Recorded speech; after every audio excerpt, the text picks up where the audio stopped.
Hello students, कैसे हो आप सभी लोग। उम्मीद करता हूं आप सभी अच्छे और स्वस्थ होंगे। मैं RN. Chaturvedi, assistant professor of chemistry. तो देखो, आज के इस लेक्चर में मैं डिस्कशन करूंगा जालक ऊर्जा के ज्ञात करने की प्रायोगिक विधि के बारे में, प्रैक्टिकल मेथड के बारे में। और इसके अंदर जो हम डिस्कशन करेंगे वो हम डिस्कशन करेंगे बॉर्न-हेबर्ट चक्र के बारे में, बॉर्न-हेबर्ट साइकिल के बारे में। अब ये बॉर्न-हेबर्ट चक्र क्या है, बॉर्न-हेबर्ट साइकिल क्या है, इसको मैं आज के इस लेक्चर में आप लोगों के लिए क्लियर करवा दूंगा। ठीक है ना। बॉर्न-हेबर्ट चक्र, बॉर्न-हेबर्ट साइकिल को इतनी शानदार तरीका से एक्सप्लेन करूंगा कि एक बार क्लास देखते ही आपके दिमाग में बिल्कुल फिट हो जाएगा कि आखिरकार बॉर्न-हेबर्ट चक्र, बॉर्न-हेबर्ट साइकिल को हम किस तरीका से बनाते हैं। ठीक है ना। आप तो बस पूरा फोकस क्लास पर बनाकर रखना। तो सुनो भैया ध्यान से, आप लोगों को पता है कि इस वक्त हम लोगों को टॉपिक क्या चल रहा है। टॉपिक हम लोगों को यह चल रहा है कि हम जालक ऊर्जा को ज्ञात करने की विधियों के बारे में डिस्कशन कर रहे हैं। तो इससे पहले वाले लेक्चर में हम लोगों ने पढ़ा था कि जालक ऊर्जा को ज्ञात करने की दो विधियां होती हैं, एक तो सैद्धांतिक विधि होती है और एक प्रायोगिक विधि होती है। तो सैद्धांतिक विधि, थ्योरेटिकल मेथड में तो हमने किसका डिस्कशन किया था, बॉर्न समीकरण का डिस्कशन किया था। अब आज के इस लेक्चर में हम डिस्कशन करेंगे प्रायोगिक विधि के बारे में, प्रैक्टिकल मेथड के बारे में, और इसमें हम डिस्कशन करेंगे बॉर्न-हेबर्ट चक्र के बारे में, बॉर्न-हेबर्ट साइकिल के बारे में। तो सुना भैया, जिस आयनिक यौगिक की आपको जालक ऊर्जा ज्ञात करनी है, जिस आयनिक यौगिक की आपको लैटिस एनर्जी ज्ञात करनी है, उसका सबसे पहले आप बॉर्न-हेबर्ट साइकिल बना लो। ठीक है ना। कोई भी आयनिक कंपाउंड जिसकी आप जालक ऊर्जा ज्ञात करना चाहते हो, लैटिस एनर्जी ज्ञात करना चाहते हो, तो सबसे पहले उसका बॉर्न-हेबर्ट साइकिल बना लो, बॉर्न-हेबर्ट चक्र बना लो। तो एक काम करता हूं, हम लोगों के सिलेबस में NaCl आयनिक यौगिक का बॉर्न-हेबर्ट चक्र दे रखा है, तो मैं आप लोगों के लिए यहां पर NaCl आयनिक यौगिक का बॉर्न-हेबर्ट चक्र बनाकर बता देता हूं। ठीक है ना। NaCl आयनिक यौगिक का बॉर्न-हेबर्ट साइकिल को बनाने के बाद फिर पूरे बॉर्न-हेबर्ट साइकिल को मैं आप लोगों के लिए समझा दूंगा। ठीक है ना। एक बार मैं यहां पर बोर्ड पर बना लेता हूं और आप लोग देख लो। ठीक है ना। तो मैं यहां पर NaCl आयनिक यौगिक का यहां पर बॉर्न-हेबर्ट साइकिल बना रहा हूं, जो कि हम लोगों के सिलेबस में दे रखा है। ठीक है ना। एक बार मैं बना लेता हूं। ये हमारा कौन है, सोडियम, जो कि कौन सी अवस्था में, ठोस अवस्था में। ठीक है। जब मैं इसको सब्लिमेशन एनर्जी, ठीक है ना, जब मैं इसको सब्लिमेशन एनर्जी, हिंदी में इसको क्या बोलते हैं, ऊर्ध्वपातन ऊर्जा बोलते हैं। ठीक है ना। तो यहां पर ये किस में कन्वर्ट हो जाएगा, गैस स्टेट में कन्वर्ट हो जाएगा। ठीक है ना। और जब मैं इसको आयनन विभव, आयोनाइजेशन पोटेंशियल दे दूंगा, तो यहां से एक इलेक्ट्रॉन आप लोगों को बाहर निकल जाएगा और ये सोडियम किस में कन्वर्ट हो जाएगा, Na+ में। इसका काम खत्म, साइड में करो। बात करता हूं मैं यहां पर Cl2 की। ठीक है ना। ये मैंने क्या लिख दिया, Cl2। ठीक है ना। ये भी कौन सी अवस्था में, ठोस अवस्था में। तो आपको पता है NaCl बनाने के लिए मुझे एक Cl की जरूरत है, तो यहां पर मुझे बॉन्ड तोड़ना पड़ेगा। बॉन्ड को तोड़ने के लिए जो आप लोग एनर्जी देते हो उसको हम बोलते हैं bond dissociation energy, dissociation energy बोलते हैं, जिससे कि ये Cl किस अवस्था में आ जाएगा, गैस अवस्था में आ जाएगा। ठीक है ना। फिर इसमें हम एक इलेक्ट्रॉन जोड़ेंगे, किसकी वजह से, इलेक्ट्रॉन एफिनिटी की वजह से, अर्थात इलेक्ट्रॉन बंधुता की वजह से। एक इलेक्ट्रॉन ऐड कर दिया तो ये किस में कन्वर्ट हो गया, Cl- में। ये भी कौन सी स्टेट में होती है, गैस स्टेट में। तो देखो, ये भी गैस स्टेट में, ये भी गैस स्टेट में, ये दोनों ही किसका फॉर्मेशन कर लेंगे, NaCl आयनिक यौगिक का फॉर्मेशन कर लेंगे। ये बन गया आप लोगों का NaCl आयनिक यौगिक, जो कि कौन सी अवस्था में आ गया, ठोस अवस्था में। और यहां पर जो आप लोगों की ऊर्जा बाहर निकलेगी, उस ऊर्जा को हम क्या बोले हैं, जालक ऊर्जा, अर्थात लैटिस एनर्जी। ठीक है ना। और अगर डायरेक्ट इस प्रोसेस को करवाना चाहते हो तब भी आप लोगों की ऊर्जा निकलेगी, और उस ऊर्जा को हम -Q से शो करेंगे। अर्थात यहां पर ये किसको शो कर रहा है, अभिक्रिया ऊष्मा को, अर्थात हीट ऑफ फॉर्मेशन को। ठीक है। तो यहां पर लिख देता हूं मैं चित्र NaCl आयनिक यौगिक का, NaCl आयनिक यौगिक का, NaCl आयनिक यौगिक का बॉर्न-हेबर्ट चक्र, बॉर्न-हेबर्ट चक्र, NaCl आयनिक यौगिक का बॉर्न-हेबर्ट चक्र। ठीक है ना। अब मैं इस पूरे साइकिल को आप लोगों के लिए समझा देता हूं। ठीक है ना। तो एक काम करता हूं, एक इसका मैथमेटिकल रूप भी बनेगा, तो उस मैथमेटिकल रूप को भी मैं आप लोगों के लिए लिख देता हूं। ठीक है ना। इसका जो मैथमेटिकल रूप बनेगा लैटिस एनर्जी को कैलकुलेट करने का, ये लिख दिया माइनस यहां पर डेल्टा HF। ठीक है ना। या इसको -Q से भी शो कर सकते हो। ठीक है ना। या इसको -Q से भी शो कर सकते हो। यहां पर लिख सकते हो, यहां पर AC plus IP plus DE/2, AC plus IP plus DE/2। ठीक है ना। प्लस EA, ठीक है ना, प्लस EA प्लस U0। ठीक है ना। अगर आप U0 को इधर लाना चाहते हो तो आपको पता है ये वैल्यू किस में हो जाएगी, आपको पता है ये वैल्यू किसकी है, यहाँ पर प्लस की, और इधर लाओगे तो ये वैल्यू किसकी हो जाएगी, आप लोगों की माइनस की। मेरी बात आप लोग समझ में आ गई। और ये माइनस की वैल्यू उधर जाकर किसकी हो जाएगी, प्लस की। तो उससे आप लोगों की जालक ऊर्जा अर्थात लैटिस एनर्जी कैलकुलेट हो जाएगी। ठीक है ना। तो एक काम करता हूं, पहले मैं इस पूरे प्रोसेस को आप लोगों के लिए समझा देता हूं। ठीक है ना। इस पूरे प्रोसेस को समझा देता हूं, तो देख लो भैया, इसको बता देता हूं मैं आप लोगों के लिए। इधर देखो भैया, अब इस पूरे प्रोसेस को मैं आप लोगों के लिए समझा देता हूं। आप लोग पूरा फोकस बोर्ड पर और मेरी तरफ बना के रखना, अभी आप लोगों के दिमाग में ये बिल्कुल फिट हो जाएगा।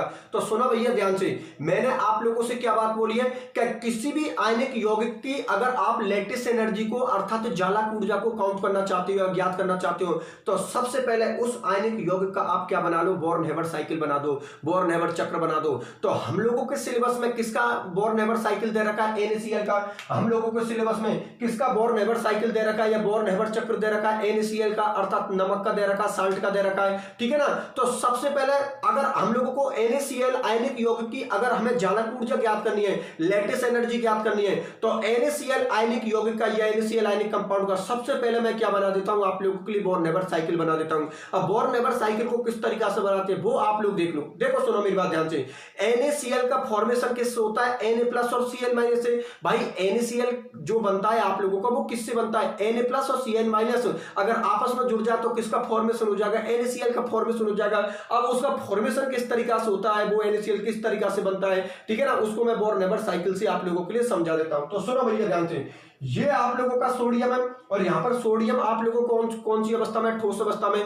भैया देखो ये आप लोगों का सोडियम है और सोडियम कौन सी अवस्था में, ठोस अवस्था में। आप लोग अच्छी तरीका से जानते हो कि ठोस अवस्था में से किसी में इलेक्ट्रॉन निकालना या इलेक्ट्रॉन जोड़ने के लिए बहुत ज्यादा ऊर्जा की जरूरत पड़ती है। भाई हम जानते हैं कि ठोस अवस्था के अंदर, सॉलिड स्टेट के अंदर जो आप लोगों के आयन होते हैं वो एक दूसरे बहुत ज्यादा क्लोज होते हैं, अर्थात अगर उनको दूर दूर करना चाहते हो तो आप लोगों को बहुत ज्यादा ऊर्जा देनी पड़ेगी, बहुत ज्यादा एनर्जी देनी पड़ेगी। तो हम लोग क्या करें, तो एक काम कर दें, ठोस को हम गैस अवस्था में ले आते हैं। अब आपको पता है गैस अवस्था में तो मॉलिक्यूल्स, पार्टिकल दूर दूर होते हैं, ऐसी कंडीशन में आप लोग आराम से उसमें से इलेक्ट्रॉन निकाल सकते हो क्योंकि आपको कम एनर्जी देनी पड़ेगी। तो चलो ठीक है, तो हम एक काम करते हैं, ये सोडियम से हमें इलेक्ट्रॉन निकालना है, इस सोडियम से हमें इलेक्ट्रॉन निकालना है, लेकिन सोडियम तो ठोस अवस्था में, तो क्या करें, तो कोई दिक्कत नहीं है, कोई ऐसी एनर्जी दे देते हैं जिससे सोडियम ठोस को हम किस में ले आते हैं, गैस अवस्था में। तो देखो ये सोडियम ठोस अवस्था में जब मैं इसको सब्लिमेशन एनर्जी देता हूं, जब मैं इसको ऊर्ध्वपातन ऊर्जा देता हूं,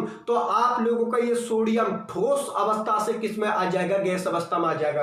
अर्थात तो ठोस को गैस में कन्वर्ट करने के लिए जिस ऊर्जा की जरूरत पड़ती है उस ऊर्जा को हम क्या बोलते हैं, सब्लिमेशन एनर्जी, जिसको हिंदी में हम क्या बोलते हैं, ऊर्ध्वपातन ऊर्जा बोलते हैं। इसका मतलब इस सोडियम ठोस को इस सोडियम गैस में किसने कन्वर्ट कर दिया, ऊर्ध्वपातन ऊर्जा ने, अर्थात सब्लिमेशन एनर्जी में कन्वर्ट कर दिया, ठीक है ना। अब सोडियम कौन सी अवस्था में आ गया, गैस अवस्था में। आप लोग अच्छी तरीका से जानते हो गैस अवस्था में से इलेक्ट्रॉन निकालना आसान होता है क्योंकि गैस अवस्था में मॉलिक्यूल्स दूर दूर होते हैं, तो इलेक्ट्रॉन निकालना आसान होता है, मतलब कम एनर्जी देनी पड़ेगी। और आपको पता है इलेक्ट्रॉन निकालने के लिए जो ऊर्जा देते हैं उस ऊर्जा को हम बोलते हैं आयनन विभव, और इंग्लिश में उसको हम क्या बोलते हैं, आयोनाइजेशन पोटेंशियल। बाह्यतम कोश से इलेक्ट्रॉन को निकालने के लिए या वैलेंसी शेल से इलेक्ट्रॉन को एग्जिट करने के लिए जिस ऊर्जा की जरूरत पड़ती है उस ऊर्जा को हम क्या बोलते हैं, आयनन विभव, और इंग्लिश में उसको क्या बोलते हैं, आयोनाइजेशन पोटेंशियल।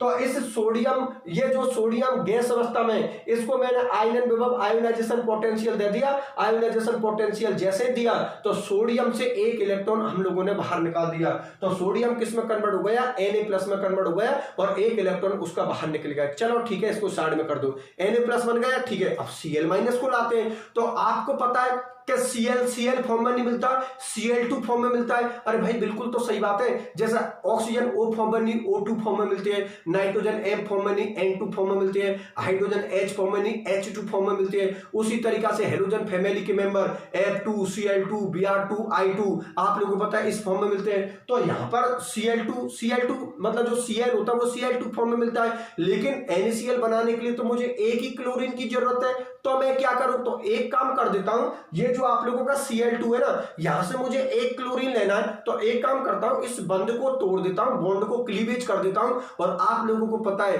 कि बंध को तोड़ने के लिए, बॉन्ड को क्लीवेज करने के लिए जो एनर्जी देते हैं उस एनर्जी को हम क्या बोलते हैं, वियोजन ऊर्जा, डिसोसिएशन एनर्जी। तो देखो यहां पर मुझे एक क्लोरीन की जरूरत है, एक क्लोरीन की जरूरत है, ठीक है ना, एक क्लोरीन की जरूरत है, तो क्या करना पड़ेगा, मुझे ये बॉन्ड तोड़ना पड़ेगा। और बंध को तोड़ने के लिए या बॉन्ड को क्लीवेज करने के लिए जो एनर्जी देते हैं उस एनर्जी को हम बोलते हैं वियोजन ऊर्जा, और इंग्लिश में उसको हम क्या बोलते हैं, डिसोसिएशन एनर्जी। तो देखो ये जो Cl2 है ठोस अवस्था में, जैसे ही आप लोगों ने वियोजन ऊर्जा डिसोसिएशन एनर्जी दी, ये बॉन्ड टूट गया और ये Cl एक आप लोगों को सेपरेट हो गया, कौन सी अवस्था में गया, ठोस से कौन सी अवस्था में गया, गैस अवस्था में। अब आप लोगों को पता है कि गैस अवस्था में इलेक्ट्रॉन जोड़ना और गैस अवस्था से इलेक्ट्रॉन निकालना दोनों ही आसान होते हैं। अब आपको तो हमें Cl- की जरूरत है, तो एक काम करते थे हम, Cl के लिए एक इलेक्ट्रॉन दे देता हूं, अर्थात Cl में एक इलेक्ट्रॉन जोड़ देता हूं, और इलेक्ट्रॉन जोड़ने के लिए जो ऊर्जा देते हैं उस ऊर्जा को हम क्या बोलते हैं, इलेक्ट्रॉन बंधता, जिसको इंग्लिश में क्या बोलते हैं, इलेक्ट्रॉन एफिनिटी बोलते हैं। तो देखो इस Cl गैस के अंदर मैंने एक इलेक्ट्रॉन को जोड़ दिया, और इलेक्ट्रॉन जोड़ने के लिए जो ऊर्जा देते हैं उसको इलेक्ट्रॉन बंधुता बोलते हैं, इंग्लिश में इलेक्ट्रॉन एफिनिटी बोलते हैं। तो ये Cl किस में कन्वर्ट हो जाएगा, Cl- में। अब तो हो गया आप लोगों का काम। Na+ भी आपको पता है गैस अवस्था में, और Cl- भी आप लोगों को पता है गैस अवस्था में। ये दोनों आपस में जुड़कर किसका फॉर्मेशन कर लेंगे, NaCl आयनिक यौगिक का फॉर्मेशन कर लेंगे, और जो ऊर्जा बाहर निकल रही है उस ऊर्जा को ही हम क्या बोल रहे हैं, जालक ऊर्जा, लैटिस एनर्जी।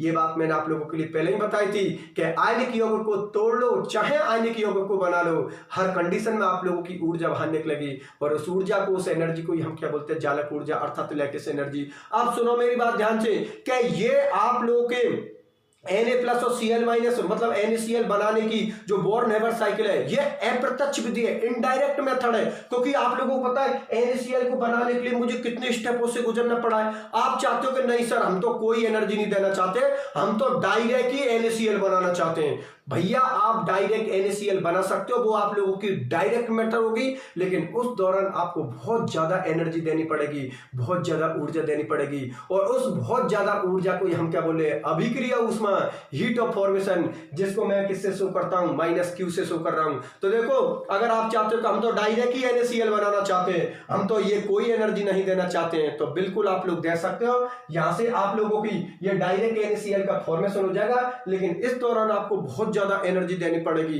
ठीक है ना। और इस एनर्जी को हम किससे शो करेंगे, -Q से शो करेंगे, और इसका नाम होगा अभिक्रिया ऊष्मा अर्थात हीट ऑफ फॉर्मेशन, ठीक है ना। तो ये बोर्न हेबर साइकिल है, ये NaCl बनाने की इनडायरेक्ट मेथड है, अप्रत्यक्ष विधि है। बिल्कुल सही बात है, कितने स्टेपों से गुजरना पड़ रहा है तब जाके NaCl बन रहा है। लेकिन अगर आप हीट ऑफ फॉर्मेशन, अभिक्रिया ऊष्मा के थ्रू अगर NaCl का फॉर्मेशन करते हो, तो वो आप लोगों की डायरेक्ट मेथड है, अर्थात वो आप लोगों की प्रत्यक्ष विधि है। बिल्कुल सही बात है, क्योंकि यहां पर तो डायरेक्ट ही NaCl का फॉर्मेशन हो रहा है, और यहां पर NaCl का फॉर्मेशन स्टेपों में हो रहा है। देखो कितनी सारी एनर्जी देनी पड़ रही है, कितने सारे स्टेपों से हम लोगों को गुजरना पड़ रहा है, ठीक है ना।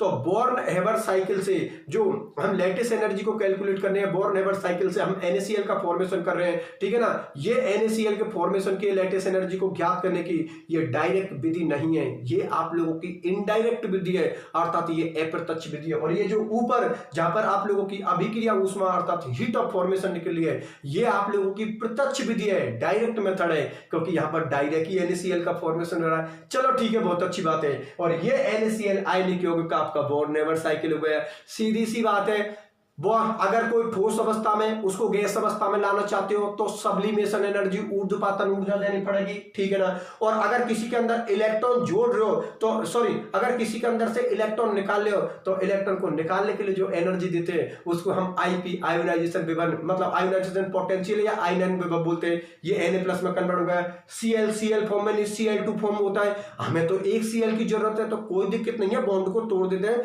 बॉन्ड को तोड़ने के लिए जो ऊर्जा देते हैं, एनर्जी देते हैं, उसको बोलते हैं वियोजन ऊर्जा, डिसोसिएशन एनर्जी। तो यहां से बॉन्ड को तोड़ गए, ठोस को किस में लेके आ गए, गैस अवस्था में। और आपको तक गैस अवस्था में इलेक्ट्रॉन जोड़ना या इलेक्ट्रॉन निकालना दोनों ही आसान होते हैं। इलेक्ट्रॉन जोड़ने के लिए जो ऊर्जा देते हैं उसको इलेक्ट्रॉन बंधुता, बंधुता का मतलब जोड़ना, ठीक है ना। इंग्लिश में उसको इलेक्ट्रॉन एफिनिटी बोलते हैं, ठीक है ना। जिससे कि Cl किस में कन्वर्ट हो जाएगा, Cl- में।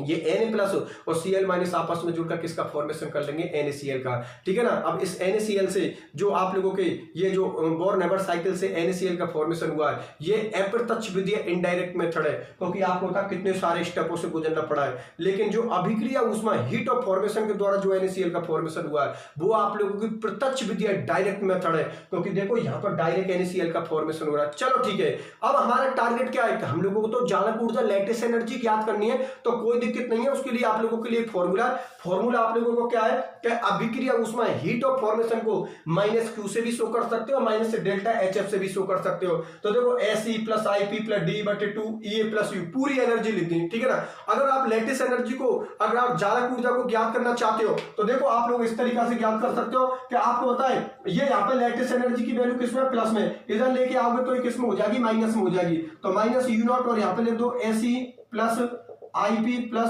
DE/2 प्लस EA और यहाँ पर लिख दो प्लस के Q। मेरी बात आप लोग समझ में आ गई ना। मतलब इस फॉर्मूले से आप लेटिस एनर्जी को अर्थात जालक ऊर्जा को ज्ञात कर सकते हो, ठीक है ना। और टारगेट हम लोगों का यही चल रहा था कि हमें तो जालक ऊर्जा लेटिस एनर्जी को ज्ञात करना है। चलो ठीक है, बहुत अच्छी बात है। इस समीकरणों की सहायता से इससे तो आप अभिक्रिया ऊष्मा हीट ऑफ फॉर्मेशन को काउंट कर सकते हो और इससे आप लोग जालक ऊर्जा को अर्थात लेटिस एनर्जी को काउंट कर सकते हो या ज्ञात कर सकते हो। चलो ठीक है, अब सुनो मेरी बात ध्यान से कि अब हमने NaCl आयनिक यौगिक का फॉर्मेशन तो कर लिया बोर्न-हेबर साइकिल से, लेकिन इसके हमने कितने स्टेप पढ़े?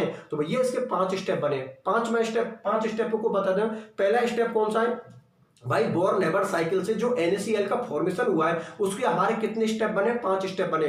पहले स्टेप में हमने सोडियम परमाणु को पृथक किया था, सेपरेट किया था। दूसरे स्टेप में हमने सोडियम धनायन को बनाया है, सोडियम कैटायन को बनाया है। तीसरे स्टेप में हमने क्लोरीन परमाणु को पृथक किया, क्लोरीन परमाणु को सेपरेट किया। और चौथे स्टेप में हमने क्लोरीन ऋणायन को बनाया है। और पांचवें स्टेप में NaCl आयन युग्म का फॉर्मेशन हुआ है। इस तरीका से NaCl के जो बोर्न-हेबर साइकिल के अंदर NaCl आयनिक यौगिक के जो बनने के अंदर जो स्टेप बने वो हम लोगों के कितने स्टेप बने? 5 स्टेप बने।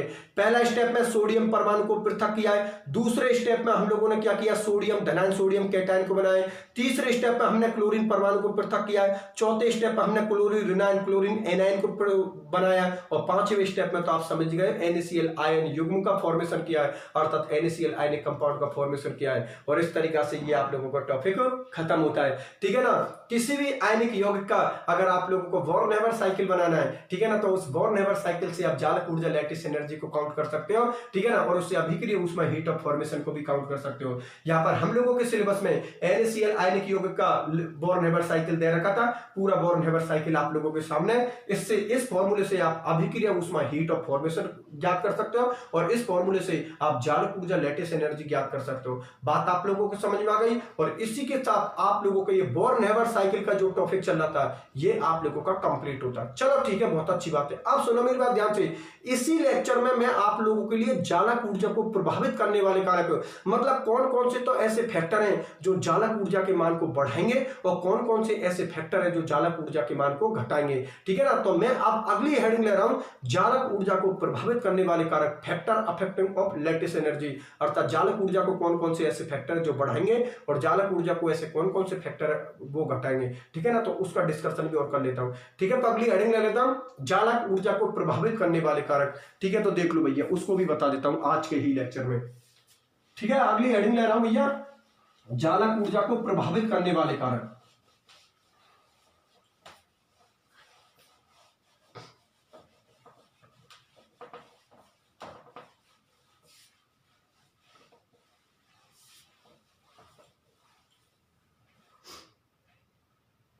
देखो तो अगला टॉपिक आप लोगों को लिख देता हूं यहां पर, जालक ऊर्जा को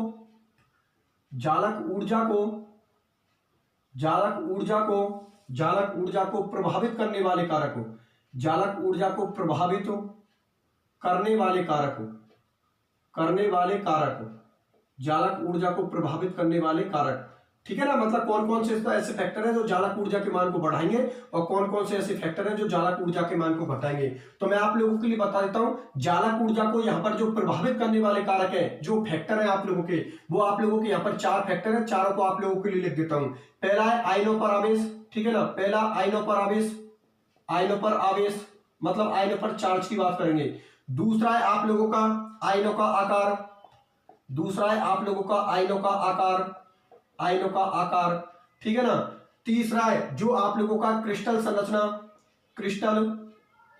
मतलब क्रिस्टल स्ट्रक्चर, तीसरा है आप लोगों का क्रिस्टल संरचना। चौथा है आप लोगों का इलेक्ट्रॉनिक विन्यास, इलेक्ट्रॉनिक विन्यास मतलब इलेक्ट्रॉनिक कॉन्फ़िगरेशन, ठीक है ना। अब इन चारों फैक्टरों को मैं आप लोगों के लिए समझा देता हूं, ठीक है ना।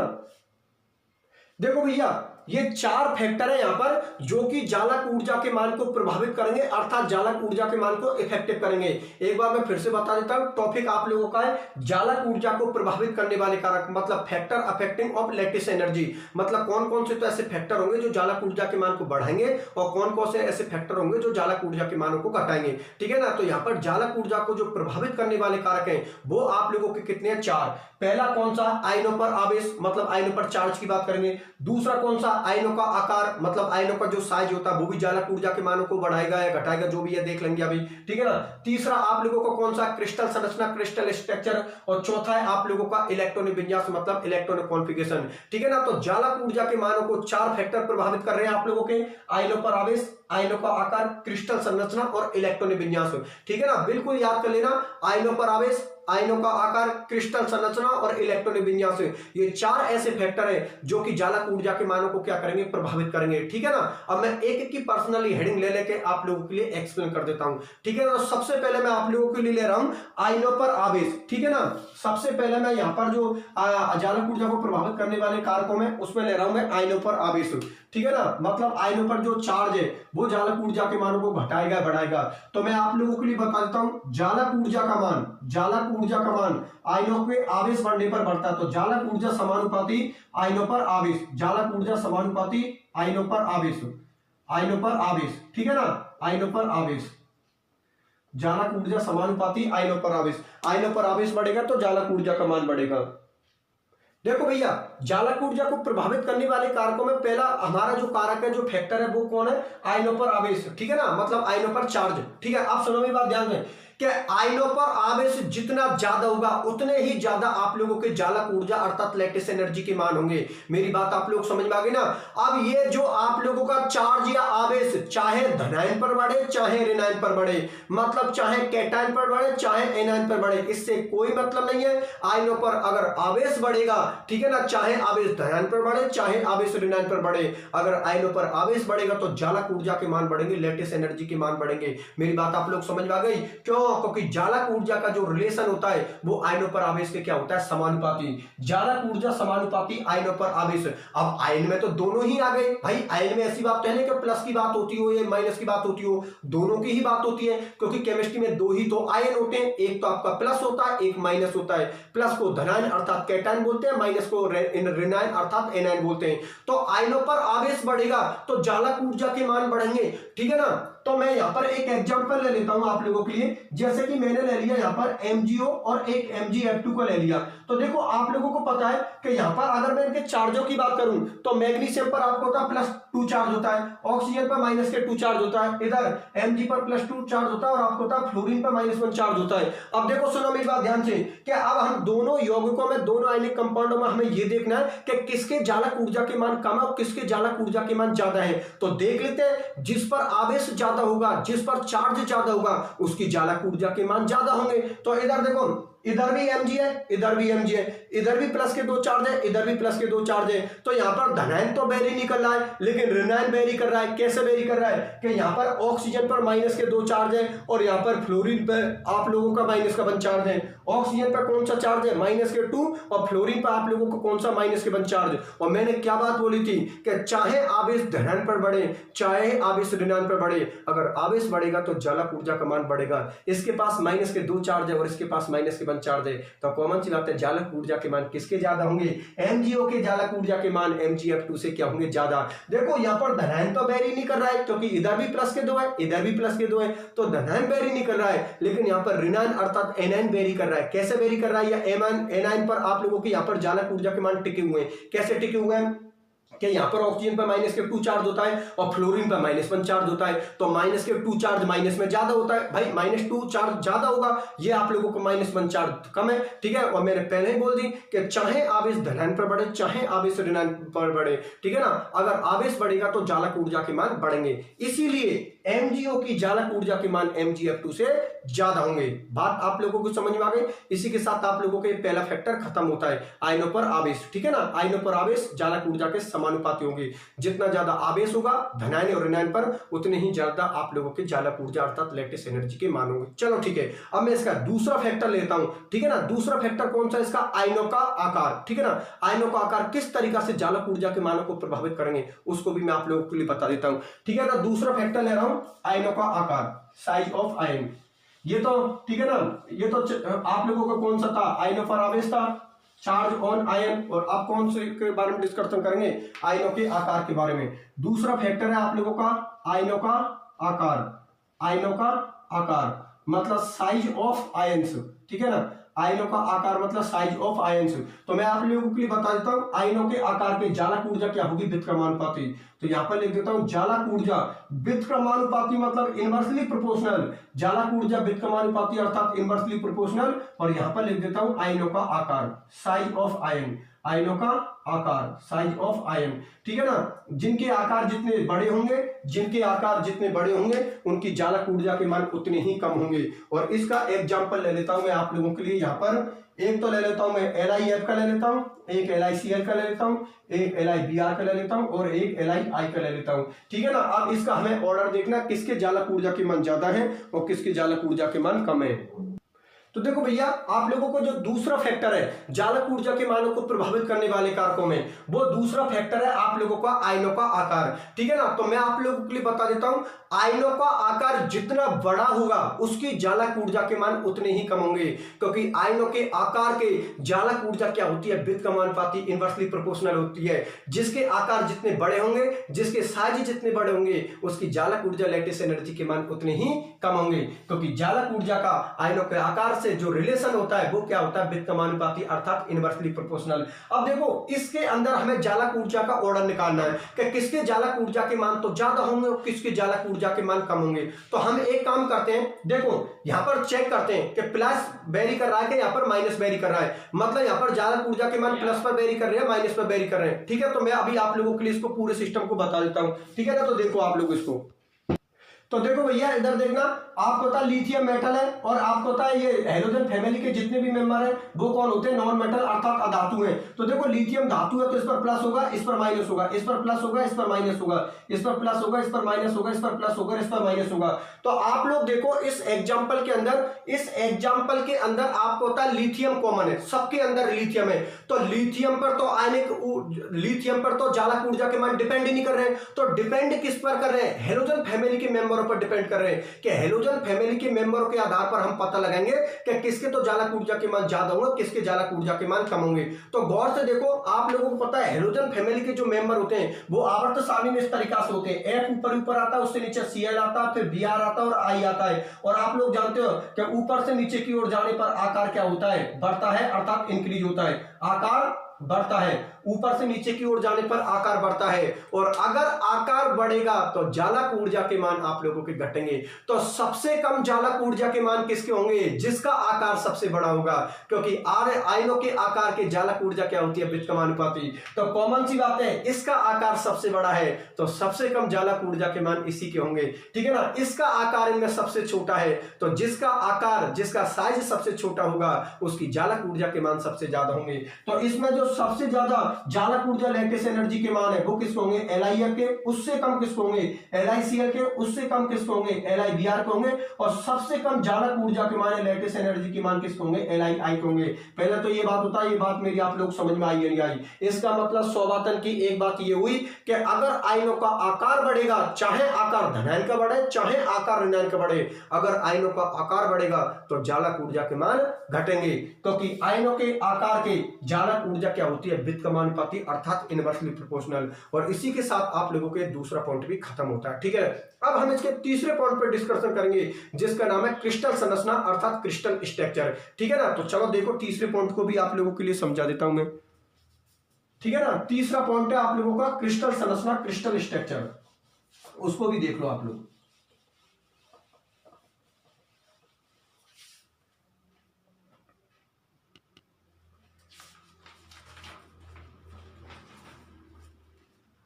ये लो भैया, तीसरा पॉइंट है आप लोगों का यहां पर क्रिस्टल संरचना, क्रिस्टल संरचना अर्थात क्रिस्टल स्ट्रक्चर, क्रिस्टल संरचना अर्थात क्रिस्टल स्ट्रक्चर। तो मैं आप लोगों के लिए बता देता हूं, क्रिस्टल संरचना के अंदर एक चीज आती है मेडुलांक स्थिरांकों के मान। तो जालक ऊर्जा के मान, जिसके मेडुलांक स्थिरांकों के मान जितने ज्यादा होंगे उसकी जालक ऊर्जा का मान उतना ही ज्यादा होगा। यहां पर लिख देता हूं मेडुलांक, मेडुलांक स्थिरांकों के मान, मेडुलांक स्थिरांकों के मान, मेडुलांक स्थिरांकों के मान, जिसके मेडुलांक स्थिरांकों के मान, मेडुलांक कांस्टेंट के मान जितने ज्यादा होंगे उसकी जालक ऊर्जा के मान उतने ही ज्यादा होंगे। देखो भैया, जालक ऊर्जा को प्रभावित करने वाले कारकों में आप लोगों का जो तीसरा कारक है, तीसरा फैक्टर है, वो है क्रिस्टल संरचना, क्रिस्टल स्ट्रक्चर। तो क्रिस्टल संरचना, क्रिस्टल स्ट्रक्चर में एक बड़ी की बात होती है मेडुलांक स्थिरांकों की बात, मेडुलांक कांस्टेंटों की बात होती है। तो जिस आयनिक यौगिक के लिए मेडुलांक कांस्टेंट के मान जितने ज्यादा होंगे उसकी जालक ऊर्जा का मान उतना ही ज्यादा होगा, अर्थात उसके बॉन्डों को तोड़ने के लिए उतनी ही ज्यादा आप लोगों की एनर्जी की जरूरत पड़ती है। और ये जालक ऊर्जा के लिए मतलब प्रत्येक आयनिक यौगिक के लिए ये मेडुलांक स्थिरांकों के मान बिल्कुल निश्चित होते हैं। मेरी बात आप लोग समझ में आ गई? तो जिस आयनिक यौगिक के लिए जालक ऊर्जा के मान, जिस आयनिक यौगिक के लिए मेडुलांक स्थिरांकों के मान जितने ज्यादा होंगे उसकी जालक ऊर्जा का मान उतना ही ज्यादा होगा, क्योंकि जालक ऊर्जा का रिलेशन मेडुलांक स्थिरांकों के क्या होगा, समानुपाती, अर्थात तो डायरेक्टली प्रोपोर्शनल। तो यहां पर हो गया जालक ऊर्जा समानुपाती मेडुलांक स्थिरांकों के मान। और प्रत्येक आयनिक यौगिक के लिए ये मेडुलांक स्थिरांकों मान बिल्कुल फिक्स होते हैं, बिल्कुल निश्चित होते हैं, ठीक है ना। जिस आयनिक यौगिक के लिए मेडुलांक स्थिरांकों के मान जितने ज्यादा होंगे उसकी जालक ऊर्जा का मान उतना ही ज्यादा होगा, क्योंकि जालक ऊर्जा का रिलेशन मेडुलांक स्थिरांकों के क्या होगा, समानुपाती, अर्थात डायरेक्टली प्रोपोर्शनल। मेरी बात आप लोगों को समझ में आ गई? चलो ठीक है, बहुत अच्छी बात है। और ये कौन सा पॉइंट होता है आप लोगों का, तीसरे नंबर का पॉइंट होता है जिसका नाम है क्रिस्टल संरचना, ठीक है ना। क्रिस्टल संरचना में मेडुलांक स्थिरांकों का मान ध्यान में रख लेना कि जिस आयनिक यौगिक के लिए मेडुलांक स्थिरांकों के मान जितने ज्यादा होंगे उसकी जालक ऊर्जा का मान उतना ही ज्यादा होगा, ठीक है ना। अर्थात जालक ऊर्जा समानुपाती मेडुलांक स्थिरांकों के मान, ठीक है। कितने फैक्टर हो गए? 3। अब इसके लास्ट एंड फाइनल फैक्टर के बारे में डिस्कशन करेंगे जिसका नाम है इलेक्ट्रॉनिक विन्यास, इलेक्ट्रॉनिक कॉन्फ़िगरेशन। तो उसको भी मैं आप लोगों के लिए समझा देता हूं कि यहां पर इलेक्ट्रॉनिक विन्यास, इलेक्ट्रॉनिक कॉन्फ़िगरेशन से क्या बात कर रखी है, ठीक है। उसको भी देख लो भैया आप लोग। चौथा फैक्टर है आप लोगों का, यहां पर चौथा फैक्टर है आप लोगों का इलेक्ट्रॉनिक विन्यास, इलेक्ट्रॉनिक कॉन्फ़िगरेशन, इलेक्ट्रॉनिक विन्यास, इलेक्ट्रॉनिक कॉन्फ़िगरेशन, ठीक है ना। इलेक्ट्रॉनिक विन्यास, इलेक्ट्रॉनिक कॉन्फ़िगरेशन। तो देखो सुनो, इलेक्ट्रॉनिक विन्यास, इलेक्ट्रॉनिक कॉन्फ़िगरेशन को यहां पर मैं किससे शो कर रहा हूं, एन से। तो मैं ऐसे लिख देता हूं इलेक्ट्रॉनिक विन्यास, इलेक्ट्रॉनिक विन्यास, सॉरी यहां पर लिख देता हूं जालक ऊर्जा, जालक ऊर्जा, जालक ऊर्जा समानुपाती स्मॉल एन, ठीक है ना। इलेक्ट्रॉनिक विन्यास को मैं यहां पर किससे शो कर रहा हूं, स्मॉल एन से शो कर रहा हूं, ठीक है ना। और एक एग्जांपल ले लेता हूं मैं यहां पर आप लोगों के लिए NaCl का और CHCl का, ठीक है ना। NaCl का और CHCl का एक एग्जांपल ले लेता हूं। तो देखो यहां पर जो जालक ऊर्जा को प्रभावित करने वाले कारकों में जो आप लोगों का चौथा कारक है, चौथा फैक्टर है, उसका नाम है इलेक्ट्रॉनिक विन्यास, इलेक्ट्रॉनिक कॉन्फ़िगरेशन। तो मैं आप लोगों के लिए बता देता हूं कि जिस आयनिक यौगिक के इलेक्ट्रॉनिक विन्यास, इलेक्ट्रॉनिक कॉन्फ़िगरेशन जितना ज्यादा होगा उसकी जालक ऊर्जा के मान उतने ही ज्यादा होंगे। और इसको मैं एक एग्जांपल के बेस पर आप लोगों के लिए समझा देता हूं। एक आयनिक यौगिक है आप लोगों का NaCl और CHCl। आप लोगों को पता है यहां पर जो सोडियम का परमाणु क्रमांक कितना होता है, सोडियम के इलेक्ट्रॉनिक विन्यास कितना होता है, 11, और आपके पास सीजियम का इलेक्ट्रॉनिक विन्यास कितना होता है, 55। तो कॉमन सी बात है, जिसका इलेक्ट्रॉनिक विन्यास 55 है, ठीक है ना, उसका इलेक्ट्रॉनिक विन्यास ज्यादा होगा, क्योंकि जिसका परमाणु क्रमांक 11 है उसमें तो 11 इलेक्ट्रॉन भरेंगे, लेकिन जिसका परमाणु क्रमांक 55 है उसमें हम कितने इलेक्ट्रॉन भरेंगे, 55 इलेक्ट्रॉन भरेंगे। इसका मतलब ये निकला कि जिसके इलेक्ट्रॉनिक विन्यास के मान जितने ज्यादा होंगे, जिसके इलेक्ट्रॉनिक कॉन्फ़िगरेशन के मान जितने ज्यादा होंगे उसकी जालक ऊर्जा का मान उतना ही ज्यादा होगा। इसलिए मैंने लिख रखी है जालक ऊर्जा समानुपाती स्मॉल एन, ठीक है ना। यहां पर स्मॉल एन किसको शो कर रहा है, इलेक्ट्रॉनिक विन्यास को, इलेक्ट्रॉनिक कॉन्फ़िगरेशन को, ठीक है ना। जिस आयनिक यौगिक के इलेक्ट्रॉनिक विन्यास के मान जितने ज्यादा होंगे उसकी जालक ऊर्जा का मान उतना ही ज्यादा होगा। इसलिए NaCl के कंपेयर में जो CHCl होता है इसकी जालक ऊर्जा के मान क्या होते हैं, ज्यादा होते हैं। बिल्कुल सही बात है, क्योंकि यहां पर सीजियम का परमाणु क्रमांक कितना होता है, 55 होता है, और यहां पर आप लोगों का सोडियम का परमाणु क्रमांक कितना होता है, 11। तो ज्यादा इलेक्ट्रॉन किसमें भरेंगे, भरेंगे, सीजियम में भरेंगे कितने 55, क्योंकि सोडियम में तो 11 ही इलेक्ट्रॉन भरने, तो इलेक्ट्रॉन विन्यास किसका ज्यादा हुआ, सीजियम का हुआ। और अगर इलेक्ट्रॉन विन्यास सीजियम का ज्यादा हुआ तो उसकी जालक ऊर्जा के मान भी क्या होंगे, ज्यादा, क्योंकि इलेक्ट्रॉन विन्यास के जालक ऊर्जा क्या होती है, समानुपाती, अर्थात डायरेक्टली प्रोपोर्शनल। और ये होता है भैया आप लोगों का चौथा पॉइंट, इलेक्ट्रॉन विन्यास, जहां पर रिलेशन आप लोगों का कौन है, समानुपाती। तो सुना, यहां पर जालक ऊर्जा को प्रभावित करने वाले कारकों में हमने कितने कारक पढ़े, 4 कारक पढ़े। पहला आयनों पर आवेश, दूसरा आयनों का आकार, तीसरा आप लोगों की क्रिस्टल संरचना, और चौथा आप लोगों का इलेक्ट्रॉन विन्यास। ठीक है ना, 4 जो आप लोगों के प्रभावित करने वाले कारक हैं उनमें 3 कारक तो आप लोगों के समानुपाती हैं और 1 कारक आप लोगों का व्युत्क्रमानुपाती है। आयनों पर आवेश समानुपाती जालक ऊर्जा, आयनों का आकार व्युत्क्रमानुपाती जालक ऊर्जा।